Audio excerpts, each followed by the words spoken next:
2017 வெறும் 16.2 தான். அதுக்கே யோசிச்ச இந்திய அணியை தோனி தான் யோயோ செய்ய வச்சாரு. ரவி சாஸ்திரி. வணக்கம் செய்திப்புணல் நேயர்களே. சர்வதேச கிரிக்கெட்டில் இந்த நவீன யுகத்தில் சிறந்து விளங்குவதற்கு ஃபிட்னஸ் என்பது அவசியமாக பார்க்கப்படுகிறது. அதில் சிறந்து விளங்கி வெற்றிகரமாக செயல்படுவதற்காக இந்திய கிரிக்கெட் அணியில் கடந்த 2017ஆம் ஆண்டு யோயோ எனப்படும் புதிய சோதனை கொண்டு வரப்பட்டது.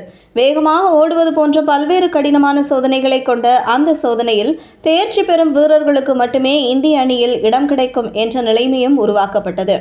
இந்த நிலையில் யோயோ சோதனையை அனைத்து இந்திய வீரர்களும் ஏற்றுக்கொள்ளவில்லை என்று அப்போதைய பயிற்சியாளர் ரவி சாஸ்திரி தெரிவித்துள்ளார்.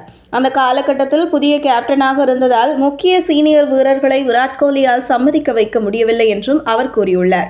அப்போது தோனி மொத்த இந்திய அணியையும் சம்மதிக்க வைத்ததாகவும் சாஸ்திரி தெரிவித்துள்ளார். ஆஸ்திரேலியா, நியூசிலாந்து போன்ற வெளிநாடுகளில் யோயோ சோதனை தேர்ச்சி மதிப்பெண் அதிகமாக இருந்ததாகவும் அவர் கூறியுள்ளார்.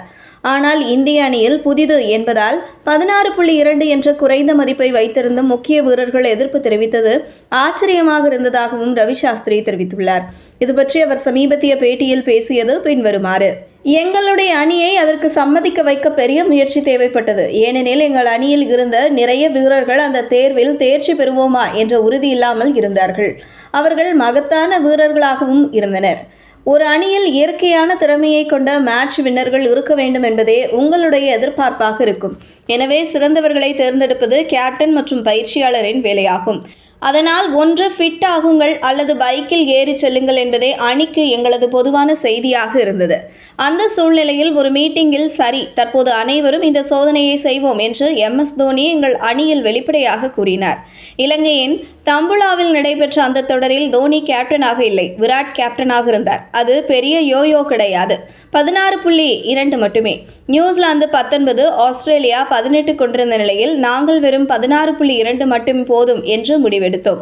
ஆனால் அதுவும் எங்களின் சில வீரர்களுக்கு கடினமாக இருந்தது. அதற்கு சிலர் அதிருப்தி தெரிவித்தனர். அப்போது அவர்களிடம், நீங்கள் இந்திய அணியில் ஒரு சிறந்த ஃபீல்டராக இருக்க விரும்பினால் இதை ஜாலியாக செய்யுங்கள், இல்லையேல் நாங்கள் வேறு வீரர்களை பார்ப்போம் என்று சொன்னோம் என கூறினார். இதுபோன்ற செய்திகளை தெரிந்து கொள்ள செய்திப்புணலுடன் இணைந்திருங்கள்.